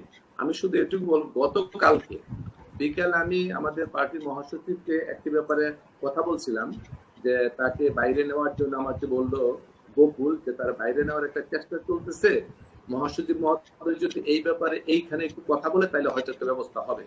আমি কথা বলার সাথে উনি বললেন মহাসচিব যে মিলন আপনারা কনফার্ম করেন যে এটা ঠিক আছে কিনা, যেতে পারবে কিনা, বাকিটা আমরা দেখতেছি। পরে আমি শহীদুদ্দিন চৌধুরী এনির সাথে কথা বললাম, এনি বলে যে সন্ধ্যার পর একটা রেজাল্ট হবে মিলন ভাই, এখন তো সে একটা বোর্ড মিটিং করছে তার। যাই হোক, সারা রাত এরকম খবরাখবর নিলাম। আমি ফজরের নামাজ পড়ার আগে 4টা, সে মারা গেছে 4:05 আমাকে ফোন করলো লিমন করে একটা ছেলে উত্তরা থেকে, আমাদের কালীগঞ্জ বাড়ি, সে ছাত্রদের সাথে বাবুর খুব ঘনিষ্ঠ। তো ফোনটা যখন শুনলাম 4:05, তখন আমি কেঁপে উঠলাম যে নিশ্চয়ই কোনো দুঃসংবাদ। তো সে বললো যে মিলন ভাই, বাবু ভাই তো আর না, এটা বলে সে চিৎকার করে কান্নাকাটি করলো। আমি সাথে সাথে সেখানে আমানুল আমান, খায়রুল কবির খোকন, নাজিমউদ্দিন আলম, শহীদুদ্দিন চৌধুরী এনি, অনেকের ফোন করছে, অনেকে পাইনি। তারপর আমি হেলালকে, যেহেতু হেলাল ছিল বাবুর প্রেসিডেন্ট, ছাত্র দল যখন ছিল, তখন হেলালকে ফোন করলাম। সে বলে আমি তো আমার নামাজ পড়তে উঠছি, ভাই কি বলেন এটা? আমি বলে এই সংবাদ। আলিমকে পেলাম, সে হাউমাউ করে কেঁদে দিল। তারপরে আমার আর সারা রাত্র তো ঘুম হয়নি, সকালবেলা এই অবস্থা। আমি শুধু একটি কথা বলবো, সে ঢাকা কলেজের ছাত্র ছিল, আমার কলেজে ঢাকা কলেজ। একদিন ঢাকা বিশ্ববিদ্যালয় ক্যাম্পাসে রিজভী আহমেদ যখন ছাত্র দলে, স্বেচ্ছাসেবক দলের সেক্রেটারি, প্রেসিডেন্ট, আমি সেক্রেটারি, তখন সে বলতেছে মিলন ভাই আমরা এখন স্বেচ্ছাসেবক দল করবো। আমি তো কেন ভাই? বলে যে রিজভী ভাই আপনি যখন আসলেন এই দলের মধ্যে, এখন আমরা ছাত্র দল ছাড়ার পর এই দল আমরা করতে পারবো, আমাদের স্বস্তি বোধ করবো। আজকে সে জাতীয়তাবাদী স্বেচ্ছাসেবক দলের সভাপতি হিসেবে আমাদের কাছ থেকে বিদায় নিল। বাবুকে আমি একটা পরিবর্তন দেখলাম বিগত 1-2 বছর। একটি কথা শুধু বলবো, এই নিয়ে আছে এখানে, সে সবসময় ছিল। এই যে বিগত দিনে ছাত্র সংগঠনের ছাত্র দলটা করার জন্য যে দায়িত্বটা আমাদের উপর অর্পণ করা হয়েছিল সাবেক ছাত্র নেতাদের মধ্যে, আমি দেখতাম বাবু 2-3 ঘন্টা চুপ করে শুনতো কথাবার্তা। আমি মধ্যে মধ্যে জিজ্ঞাসা করতাম, বাবু তুমি কিছু বলো? যখনই বলতাম সে বলতো না, আপনারা বলতেছেন, আর বলার প্রয়োজন কি? আজকে আমার মনে হলো মানুষ মৃত্যুর আগে মনে হয় কিছু না কিছু গুণগত পরিবর্তন মানুষের মধ্যে দেখা যায়। এটা সে অনেক ধীরস্থির হয়ে গেছিল, অনেক শান্ত ছিল, এবং অত্যন্ত হাসি খুশি লোক ছিল, এবং কথা কম বলতো। আর বাবু একটু পরিশ্রমী নেতা ছিল। যেমন আপনি বললেন প্রেস ক্লাব থেকে যেদিন ধরে সেদিন ডিস্ট্রিক্টের প্রোগ্রাম ছিল, আমি ছিলাম গাজীপুরে। এখন তার ছবিগুলি দেখলে তার মাথার উপরে পিস্তল ধরে আছে। একটা দুর্দর্শ সন্ত্রাসীকে এইভাবে ধরে না, তার মাথার উপর পিস্তল ধরে আছে, কিন্তু সে কিন্তু নির্বাক, সে কিন্তু স্বাভাবিকভাবে কিন্তু তাদের সাথে গেছে। এইটা একদম দৃঢ়তা, দলের প্রতি আদর্শ এবং নিঃসংক চিত্তে যদি রাজনীতি কেউ করে তার দ্বারা এটা সম্ভব। বাবুকে হারিয়ে আমরা আজকে বাকরুদ্ধ, বাবুর অভাব পূরণ হবে না। তবে একটি ব্যাপার আছে, বাবু শারীরিকভাবে আমাদের কাছ থেকে বিদায় নিল। আপনারা যেখানে খসরু ভাই সহ শহীদুদ্দিন চৌধুরী এনি, বিশেষ করে আজিজ ভাই এবং শ্যামা ভাই যা বললেন, আমরা আসলে বাবুর উপস্থিতি হয়তো শারীরিকভাবে পাবো না, কিন্তু তার যে কর্মকাণ্ড সেটি যদি আগামী প্রজন্মের কাছে বর্তমান যারা রাজনীতি করে তাদেরকে আমরা তুলে ধরতে পারি, তাহলে অবশ্যই ত্যাগী এবং পরিশ্রমী নেতা কিভাবে হতে হয় এটা বাবুর কাছ থেকে শিক্ষণীয় রয়েছে। আজকে তার দুইটা সন্তানের যে ছবিগুলো দেখলাম ফেসবুকে, মানুষের আসলে চোখের কান্না, মানুষের হৃদয় ভেঙে খান খান হয়ে গেছে। এত ফুটফুটে দুটি কন্যা সন্তান তাকে জড়িয়ে ধরে তার কাঁধের উপর বসে আছে, আর সেই তাদের বাবা আজকে দুনিয়া থেকে চলে গেছে। এই বাচ্চাদের কান্না এবং তাদের এই মুখ দেখলে আমাদের নিজেদের সন্তানের কথা মনে হয়।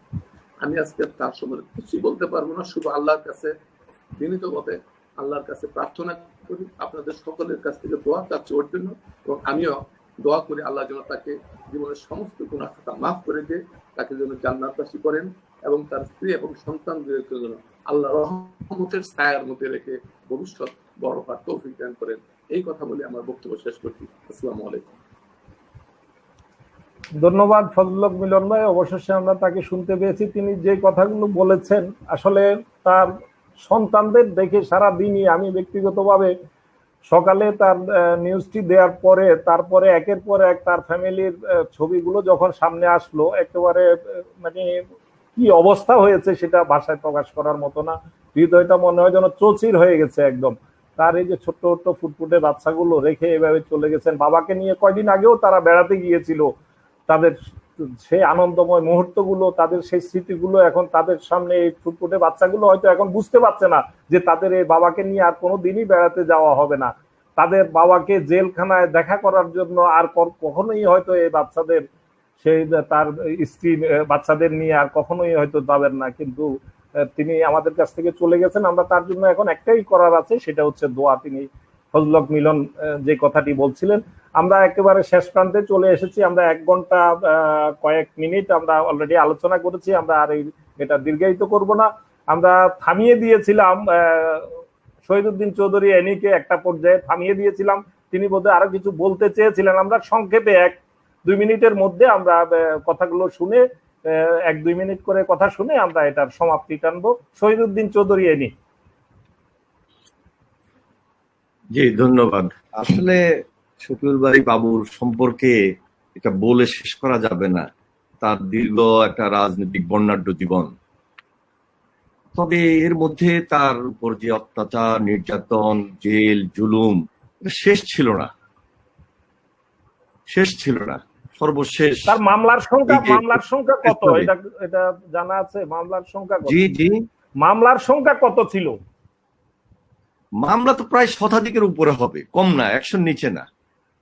সর্বশেষ যে এই যে প্রেস ক্লাবে কি কায়দায় তাকে গ্রেপ্তার করা হলো, এটা তো সারা জাতি দেখেছে, লাইভ দেখেছে। সেদিন আমরা সেদিন উপস্থিত ছিলাম, খসরু ভাই বলেছেন।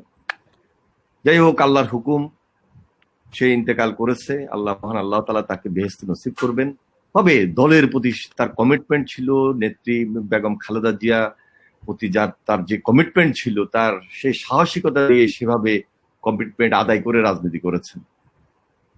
তারেক রহমান ভারপ্রাপ্ত চেয়ারম্যান সঙ্গে তার একটা পার্সোনাল সম্পর্ক ছিল। সব সময় আমাদেরকে বলতেন, কথা বলতেন, এবং একটা সংগঠন চালাতে গিয়ে সরাসরি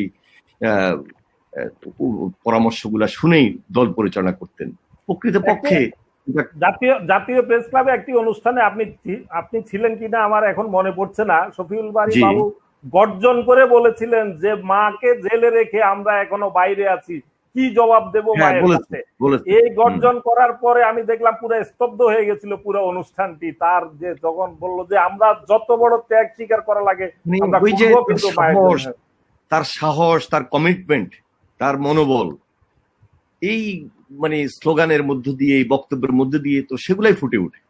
তো সুতরাং তার মতো নেতা, আর খসরু ভাই যেটা বললেন বিনয়ী, আসলে অনেক ছাত্র নেতা, আমরা কম বেশ হাজার হাজার লক্ষ লক্ষ নেতা কর্মীর সঙ্গে আমরা মিশি, আমরা দল করি, আমরা সংগঠন করি, কিন্তু তার বিনয়ী ভাব, যে আত্মপ্রকাশ ছিল, তার মধ্যে কোনো অহংকার ছিল না।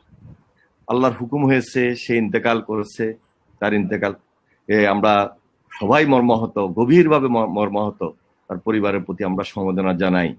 তবে আজকে যখন জানাজায় পড়তে গেলাম, ওই যে আপনি যেটা বললেন, মানে এদিক থেকে কান্নার রোল, এদিক থেকে কান্নার রোল, এটা হলো তার বক্তের অভাব নাই সারা দেশব্যাপী।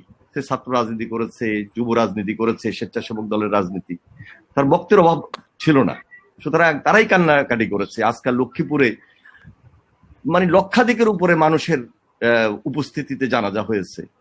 এই কোভিডের সময়ে পুলিশের ব্যারিকেড ছিল, বাধা বিপত্তি উপেক্ষা করে হাজার হাজার মানুষ লক্ষ্মীপুরের চারিদিক থেকে এসে সেখানে একত্রিত হয়েছে। আবেগ আর ভালোবাসা কোনো বিধিনিষেধ মানেনি আর কি, আবেগ ভালোবাসা কোনো বিধিনিষেধ। সুতরাং আজকে আমরা যারা এখন পর্যন্ত আল্লাহর হুকুমে বেঁচে আছি, এত অত্যাচার, নির্যাতন, গুম খুম সহ্য করে আমরা দেশনেত্রী বেগম খালেদা জিয়ার নেতৃত্বে ঐক্যবদ্ধ আছি। আমরা তার সেই রাজনৈতিক যে তার স্পিরিট, সেগুলাকে সবাই ফলো করতে চাই। সেই কমিটমেন্ট নিয়ে আমরা মাঠে ময়দানে আসছি, থাকবো ইনশাল্লাহ, দেশনেত্রী বেগম খালেদা জিয়ার নেতৃত্বে, জনাব তারেক রহমানের নেতৃত্বে। এবং এই সরকারের পতন না হওয়া পর্যন্ত আমাদেরকে আন্দোলন সংগ্রাম চালিয়ে যেতে হবে। এবং বর্তমান যারা এই প্রজন্ম রয়েছে, তাদের কাছে শিক্ষণীয়, তাদের কাছে অনুকরণীয় অনেক কিছু রয়েছে বাবুর রাজনীতিতে। সুতরাং আমি বিশ্বাস করি, আমি মনে করি যে এই প্রজন্ম সুপুল বাড়ি বাবুকে অনুকরণ করবেন। তার সাহস, তার মনোবল নিয়ে, তার পরিশ্রমের হিসাব নিকাশ করে আপনার রাজনৈতিক নেতৃত্ব দিবেন, ছাত্র দলের নেতৃত্ব দিবেন, ছাত্র রাজনীতির নেতৃত্ব দিবেন, স্বেচ্ছাসেবক দলের নেতৃত্ব দিবেন, স্বেচ্ছাসেবক দলের বাইরে অন্যান্য যারা রয়েছেন তারাও তাকে অনুকরণ করে একটা সংঘবদ্ধ আন্দোলন কিভাবে করা যায় এবং এই ফ্যাসিস্টের হাত থেকে আমরা কিভাবে একটা প্রকৃত গণতন্ত্র এই দেশের জিম্মি হওয়া মানুষকে উদ্ধার করে মানুষের কাছে ফিরিয়ে দিতে পারি, সেই দিকে নজর দিবেন, সে আশাবাদ ব্যক্ত করছি। আমি আবারও অনেক ধন্যবাদ আপনাকে, অনেক ধন্যবাদ, মূল্যবান সময় দিয়ে আমাদের সাথে যুক্ত হওয়ার জন্য অনেক ধন্যবাদ। শামা ওবায়েদ, কি আপনি কিছু বলার আছে, বাকি আছে, কিছু বলতে চান? না, আমি তো বলেছি, জাস্ট একটা কথা বলতে চাই আপনাদেরকে, যে আজকে প্রথম কথা, দুটো কথা বলতে চাই আসলে। ওনার পরিবারের কথা আমি বলেছি, এবং শফিউল বারী বাবুর ওয়াইফ বিথিকাও কিন্তু সবসময় দেখেছি একটা খুব, দুজনের একটা সুন্দর একটা কাপল, দুজনের একটা আন্ডারস্ট্যান্ডিং ছিল, যে দুইজনই কিন্তু মানে একজন আরেকজনকে সাহায্য করেছে তাদের কাজে কর্মে, রাজনীতিতে, এবং এটা অত্যন্ত ভালো লাগতো আমার দূর থেকে দেখে। আমি আরেকটি কথা বলতে চাই, আমি প্রথমে যখন বলেছিলাম যে সব তরুণ নেতৃত্ব কিন্তু সঠিক হয় না এবং সব তরুণ নেতৃত্বকে ফলো করা যায় না, এটার আমরা যখন দেখি, যেমন কালকে একটা ঘটনা দেখলাম যে মিরপুরের, খুব সম্ভবত মিরপুরে একজন পুলিশকে মাস্ক পরতে বলেছে বলে একটা ছাত্রলীগের ছেলে ওই পুলিশকে ধরে থাপ্পড় মেরেছে, এটা পত্রিকায় এসছে, আমি দেখলাম। তারপরে চারিদিকে দেখি যে এই যে শারমিন, তার ব্যাকগ্রাউন্ডও ছাত্রলীগ, হ্যাঁ, ঢাকা ইউনিভার্সিটিতে কর্তব্যরত যারা ছিলেন। তারপরে যে নকল যে মাছ সরবরাহ করেছে, তারপরে এই টেন্ডারবাজি, দুর্নীতি, ধর্ষণ, এগুলো তো আমরা দেখছি চারদিকে, যে আমাদের হতে পারে তারা অন্য দল করে, কিন্তু তারাও তো এদেশের সন্তান। দুঃখ হয় যে এদেরকে তো ফলো করার কিছু নাই। কিন্তু শফিউল বারী বাবু এমন একজন নেতা ছিলেন, বা এমন একজন ছাত্র নেতা হিসেবে নিজেকে তৈরি করেছিলেন যে ওনাকে অনুকরণ করা যায়, ওনাকে অনুসরণ করা যায়। আজকে বিএনপির জন্য আমাদের দুর্ভাগ্য যে বাবু ভাই আমাদেরকে এত তাড়াতাড়ি ছেড়ে চলে গেছেন, কিন্তু বিএনপির আরো শফিউল বারী বাবুর মতো নেতৃত্ব তৈরি করতে হবে। আমাদের যদি এই প্রজন্মে এবং ভবিষ্যৎ প্রজন্মে, আজকে আজিজ ভাই একটা কথা বলেছে, এত মামলা হামলা খেয়েও কেউ বিএনপির কোনো কর্মী কোথাও ওয়ার্ড লেভেলেও কেউ দল ছেড়ে যায় না, বিএনপি আঁকড়ে পড়ে আছে। এটার মূল কারণ হচ্ছে যে শফিউল বারী বাবুদের মতো নেতারা, অ্যানি ভাইদের মতো নেতারা, মিলন ভাইদের মতো নেতারা, আমির খসরু মাহমুদ চৌধুরী ভাইয়ের মতো চাচার মতো নেতারা যারা এই দলে আছেন, তারা নেতৃত্ব দিচ্ছেন সঠিকভাবে, সেই রকম কর্মী তৈরি করছেন, সেই রকম ফলোয়ার তৈরি করছেন দেখে কিন্তু কেউ ছেড়ে যাচ্ছে না। আজকে শফিউল বারী বাবু আজকে আমাদের মাঝে নেই। আজকে মিলন ভাই যেটা বললেন যে ওনার আদর্শ আমাদের ফলো করতে হবে, যে ওনার আদর্শ যদি ফলো করতে হয় তাহলে ওনার মতো নেতা তৈরি করতে হবে বিএনপি, এবং সে যদি তৈরি করতে হয় আমাদের, আমি সবসময় দেখেছি, আমি যতবার ওনার সাথে কথা বলেছি বা কাজ করেছি, উনি খুবই ওনার সব চিন্তা কিন্তু খুব ক্লিয়ার ছিল, যেটা আমির খসরু চাচা বললেন যে একেবারে রাজনৈতিক সততা, মানে ওনার কিন্তু খুব ক্লিয়ার চিন্তাধারা ছিল, কোনো ভিতরে কোনো প্যাচ ঘোচ ছিল না, মানে কোনো কমপ্লিকেশন ছিল না। এই জিনিসগুলো কিন্তু হয় কারো একেবারে মানে আল্লাহর প্রদত্ত থাকে, কেউ সবাই তো একরকম হয় না, এক এক মানুষ এক এক রকম হয়, কিন্তু ওনার মতো নেতৃত্ব তৈরি করতে হলে বিএনপিকে সেই ধরনের নেতৃত্ব তৈরি করতে হলে আমাদের এই যে আপনার আমি এটা আজকে বলা উচিত না, বা তাও বলে ফেলি, যে বাসায় বসে কমিটি, পকেট কমিটি, সেই কমিটি, ওই কমিটি, এগুলা বন্ধ করতে হবে। বন্ধ করে বাবু ভাইয়ের মতো তৃণমূল থেকে উঠে আসা বলিষ্ঠ নেতৃত্ব, যে কর্মীদের খেয়াল রাখবে, দলের প্রতি কমিটমেন্ট থাকবে, এবং বিপদের সময় যেভাবে বাবু ভাই বিপদের সময় সব এই গত 2 বছর ম্যাডাম যখন অন্তরীণ ছিলেন তখন কিন্তু আমরা ওনাকে দেখেছি, সব আন্দোলন সংগ্রামে মাঠে ছিলেন। ওই ধরনের নেতৃত্ব গড়ে তুলতে হলে কিন্তু দলের যারা আমাদের সিনিয়র আছেন তাদেরকেও কিন্তু এগিয়ে আসতে হবে, এবং আরো অনেক শফিউল বারী বাবুর জন্ম দিতে হবে। আপনাকে আবারও ধন্যবাদ জানিয়ে আমি বক্তব্য শেষ করছি। আপনাকেও অনেক অনেক ধন্যবাদ, অনেক অনেক ধন্যবাদ আপনাকে। আমরা একদম শেষ প্রান্তে চলে এসেছি আজকের এই আলোচনার। আপনি যে সমবায়ের যে প্রত্যাশার কথা বললেন, যে বিষয়টির উপর গুরুত্ব দিলেন, আপনিও কিন্তু একজন সাংগঠনিক সম্পাদক, একটি বিভাগের আপনি দায়িত্বে আছেন। আমরা আশা করব আপনারও দলীয় তৎপরতায়, সাংগঠনিক তৎপরতায় তার প্রতিফলন দেখা যাবে। পকেট কমিটি না করে সত্যিকারের ত্যাগী নেতা কর্মীদেরকে নিয়ে আপনার যেখানে আপনার যে জুরিডিকশন, সেখানেও আপনি সেভাবেই সেটা করবেন, উদাহরণ সৃষ্টি করবেন। যে প্রত্যাশা করলেন আরো বেশি বেশি শফিউল বারী বাবু দরকার, সেই প্রত্যাশা পূরণে আপনারও ভূমিকা রাখার সুযোগ আছে বলে আমাদের কাছে মনে হয়। আমরা এখন একদম শেষ দিকে এসে সাংবাদিক নেতা এম এ আজিজ ভাই, যাকে আমি মাঝখানে থামিয়ে দিয়েছিলাম, তিনি কিছু একটা বলতে চাচ্ছিলেন, জাতীয় গুরুত্বপূর্ণ বিষয়ে বেশ কিছু বিষয় তিনি উত্থাপন করেছেন। আমরা সংক্ষেপে আবার তাকে একটু শুনে আমরা শেষের দিকে যাব।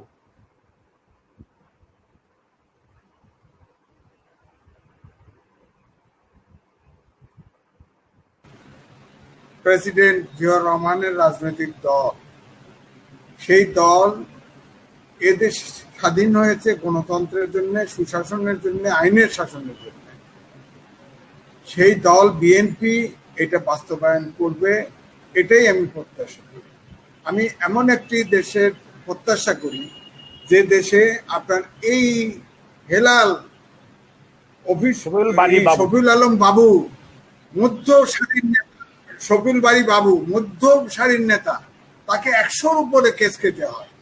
যখন এই পৃথিবীতে অনেক দেশ থেকে ক্রাইম নাই বলে জেলখানা উঠে যাচ্ছে, যেমন ধরেন নেদারল্যান্ড, নিউজিল্যান্ড, সুইজারল্যান্ড, এইসব দেশ থেকে জেলখানা উঠে যাচ্ছে, আর আমাদের দেশে জেলখানা এক্সটেনশন হচ্ছে।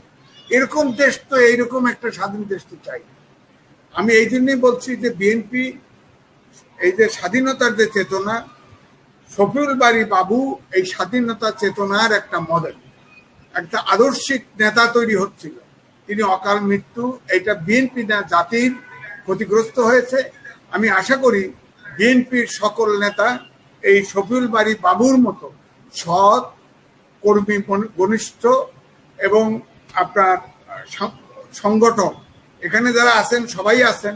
এর সাথেও আমি বলবো যে বিএনপির সব নেতাকে কিন্তু আমি যেহেতু একদম আপনাদের সারির না, আমি দূর থেকে দেখছি, সব নেতাকে একরকম ভাবে দেখি না। যদি আমি তো বললাম এখনো সমর্থকদের দিক থেকে বাংলাদেশ জাতীয়তাবাদী দল অনেক উপরে শব্দ হচ্ছে, তারপরেও পারছে না, কারণ সরকারটা চলছে এমন পদ্ধতিতে, অর্থাৎ গণতন্ত্রের লেশমাত্র দেশে নাই। সুতরাং আমি এখানে স্ট্যান্ডিং কমিটির নেতাও আছেন, আমি খসরু মাহমুদ ভাই, আমি অনুরোধ করব যে আপনারা সবগুলো কর্মীর দিকে তাকান এবং আন্দোলনের স্ট্র্যাটেজি পাল্টাতে হবে। এখন যদি প্রশ্ন করেন যে তাহলে সেই স্ট্র্যাটেজি কি, সেটাও তো আমি বলতে পারবো না। আপনারা রাজনীতি করেন। আমার বক্তব্য হলো, যে দেশে গণতন্ত্র নাই, যে দেশে এক ব্যক্তির শাসন চলে, সে দেশে কিভাবে আন্দোলন করতে হবে সেটাই আপনারা স্থির করেন। তাছাড়া আমি বলবো যে শুধু আপনারা সাফার করছেন না, এই দেশের বিএনপির যে সমর্থক, কর্মীরা না, সমর্থক পর্যন্ত এ দেশের নিজের দেশে পরবাসী হয়ে গেছে। সুতরাং এই অবস্থার থেকে জাতির মুক্তি অত্যন্ত জরুরি। অনেক ধন্যবাদ বীর মুক্তিযোদ্ধা এম এ আজিজ ভাই যে কথা বললেন, তাদের মুক্তিযুদ্ধে যে স্বপ্ন নিয়ে যে স্বপ্ন লালন করে যুদ্ধ করেছিলেন, সম্মুখ যুদ্ধে অবতীর্ণ হয়েছিলেন, কিন্তু আজকে তার গলায় হতাশার সুর যে শফিউল বারী বাবুরাই সত্যিকার অর্থে মুক্তিযুদ্ধের চেতনা লালন করে তারা গণমুখী রাজনীতি করার চেষ্টা করতে চেয়েছে, সেই কথাটি বললেন এম এ আজিজ ভাই। আমি সব শেষে যে কথাটি এম এ আজিজ ভাই আজকে বিএনপি স্থায়ী কমিটির সদস্য আমির খসরু মাহমুদ চৌধুরীর কাছে যে স্ট্র্যাটেজির কথা বললেন, যদি সংক্ষেপে কোনো স্ট্র্যাটেজি চিন্তা করছেন কিনা, যদি আমির খসরু মাহমুদ চৌধুরী, যিনি বিএনপির শীর্ষ নীতি নির্ধারক ফোরামের একজন, তিনি কিছু বলবেন কি, যে কোনো স্ট্র্যাটেজি চিন্তা করছেন কিনা এই অবস্থা থেকে উত্তরণের জন্য?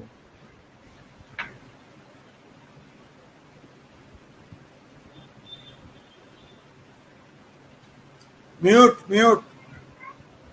জি হ্যাঁ, শোনা যাচ্ছে তো না? জি, শোনা যাচ্ছে। না, আজিজ সাহেব যেটা বলছেন এটা তো ঠিকই বলছেন, যে আসলে বাংলাদেশের বর্তমানে যে সমস্যা, এটা কোনো দলের সমস্যা নাই, এটা সমস্ত জাতির সমস্যা। এমনকি বিএনপির সমর্থকদেরও সমস্যা নাই, সমস্ত জাতির সমস্যা। যে জাতিটি স্বাধীনতা চেয়েছিল মুক্তির জন্য, অর্থনৈতিক মুক্তি, সামাজিক মুক্তি, রাজনৈতিক মুক্তি, দৈনন্দিন জীবনে তার কথা বলার বাক স্বাধীনতা, এই সব মুক্তির আন্দোলনের, সব মুক্তির যে যে উদ্দেশ্য ছিল সেটা তো স্বাধীনতা আন্দোলন। সুতরাং আজকে যেখানে দেশ আছে, এটা তো সকলেরই সংগ্রাম, এবং যখন সব সংগ্রাম শেষ হয়ে যায়, যখন আপনার প্রতিদ্বন্দ্বী রাজনৈতিক প্রতিদ্বন্দ্বী থেকে রাষ্ট্রীয় সন্ত্রাসে পরিণত হয়, তখন জাতি সিদ্ধান্ত নেয়। কোন জাতি আপনি দেখবেন না, যখন আপনার পিঠ যখন দেওয়ালে থেকে যাবে, কোন জাতি এরপর তার যাওয়ার জায়গা থাকে না, তখন জাতি ঘুরে দাঁড়ায়। এবং বাংলাদেশ কিন্তু এইভাবে ঘুরে আগেও দাঁড়িয়েছে, আমরা বিশ্বের বিভিন্ন দেশে দেখেছি ঘুরে দাঁড়িয়েছে।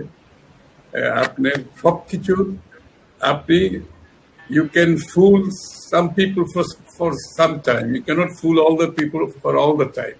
এই যে কথা, তো এগুলো তো হচ্ছে কি, এগুলো তো সম্ভব না। সুতরাং এই যে আপনি যে কথাগুলো বলেছেন, এদের মধ্যে যে একটা সারাক্ষণ ভয় কাজ করছে, আমাদের মধ্যে সে ভয় কাজ করছে। এই যে বাবুর মধ্যে সে ভয় কাজ করে নেই, ওকে যখন অস্ত্রের মুখে নিয়ে যাচ্ছে কাজ করে নেই, আমরা কিন্তু ওখানে দাঁড়িয়েছিলাম সবাই, কারণ আমাদের মধ্যে সেই ভয়টা কাজ করছে না। ওদের মধ্যে কিন্তু সেই ভয়টা কাজ করছে বলে ও বাবুকে পিস্তল দিয়ে ওখান থেকে নিতে হয়েছে। ওদের মধ্যে সেই ভয় কাজ করছে বলে প্রতিনিয়ত টেলিফোনে কে কার সাথে কথা বলছে, এই কথাগুলো তাকে শুনতে হচ্ছে। ওই ডিজিটাল নিরাপত্তা আইন করে জনগণের বাকরুদ্ধ করতে হচ্ছে।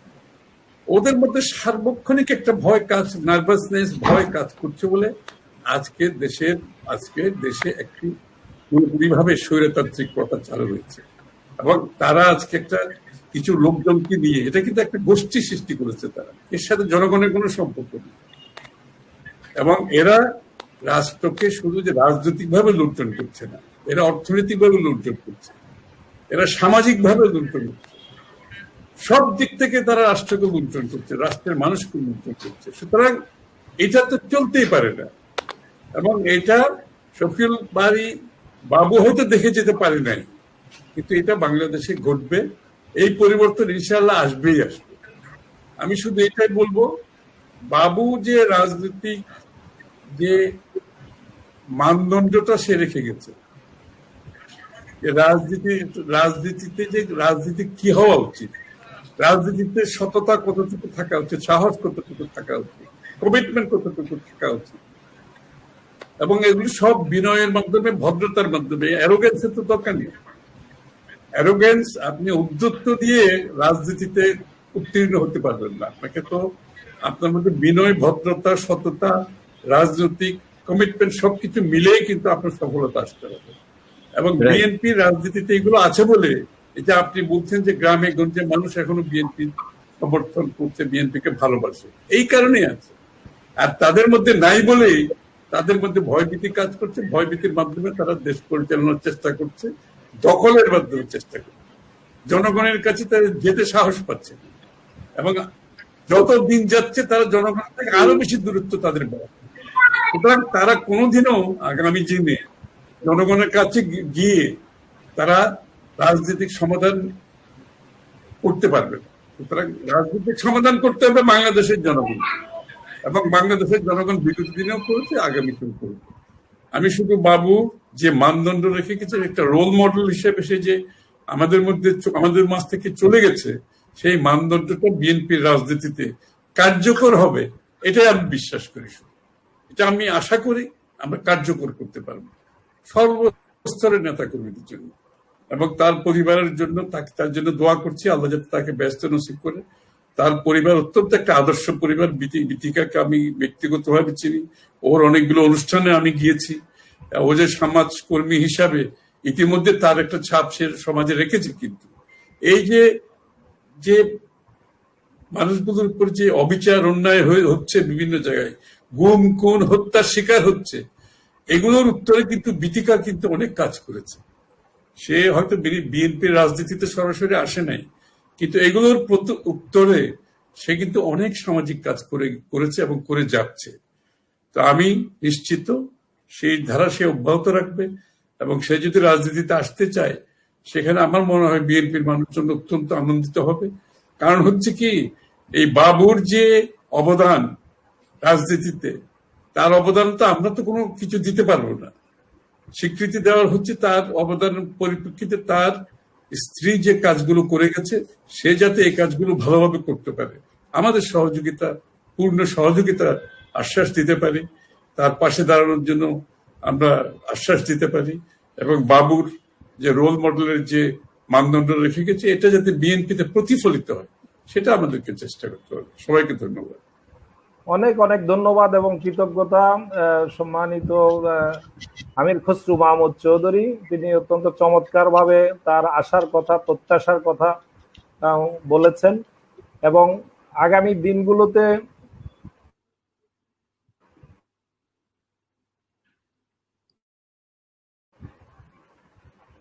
যে অনেক ধন্যবাদ আমির খসরু মাহমুদ চৌধুরীকে। তিনি অত্যন্ত সুন্দরভাবে এম এ আজিজ ভাই যে প্রত্যাশার কথা বলেছেন, তাকে আশ্বস্ত করেছেন তিনি যে ইনশাল্লাহ এই দুরবস্থা, এই দুর্দিন, এই অন্ধকার কেটে যাবে।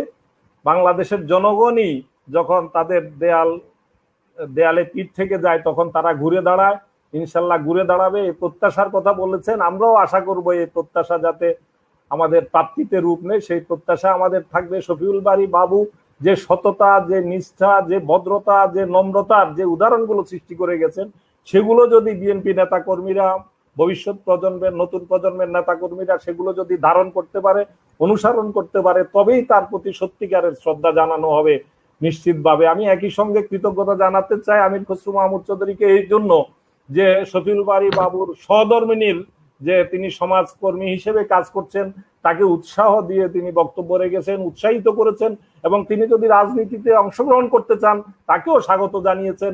এবং একই সঙ্গে আমি তার প্রতি অনুরোধ করব যে শফিউল বারী বাবুর পরিবারের কথা আপনারা কখনোই যাতে বিএনপি পরিবার, বিএনপির নীতি নির্ধারক পর্যায়ে আপনারা যারা আছেন, মিডল ক্লাস, মধ্য পর্যায়ে যারা আছেন, আজকের এই আলোচনায় অংশগ্রহণ করেছেন, আপনারা কেউই আপনারা শফিউল বারী বাবুর পরিবারকে ভুলে যাবেন না। এই প্রত্যাশা ব্যক্ত করে এবং তার রুহের মাগফিরাত কামনা করে আল্লাহ তাকে জান্নাত নসিব করবেন, তার যে ভালো কাজগুলো এগুলোকে বহু গুণে বাড়িয়ে দিয়ে তার উত্তম প্রতিদান আল্লাহ দেবেন, এই প্রত্যাশা ব্যক্ত করে আজকের এই আলোচনার ইতি টানতে চাই। আমরা 1 ঘন্টা 20 মিনিট আমরা প্রায় আলোচনা করেছি।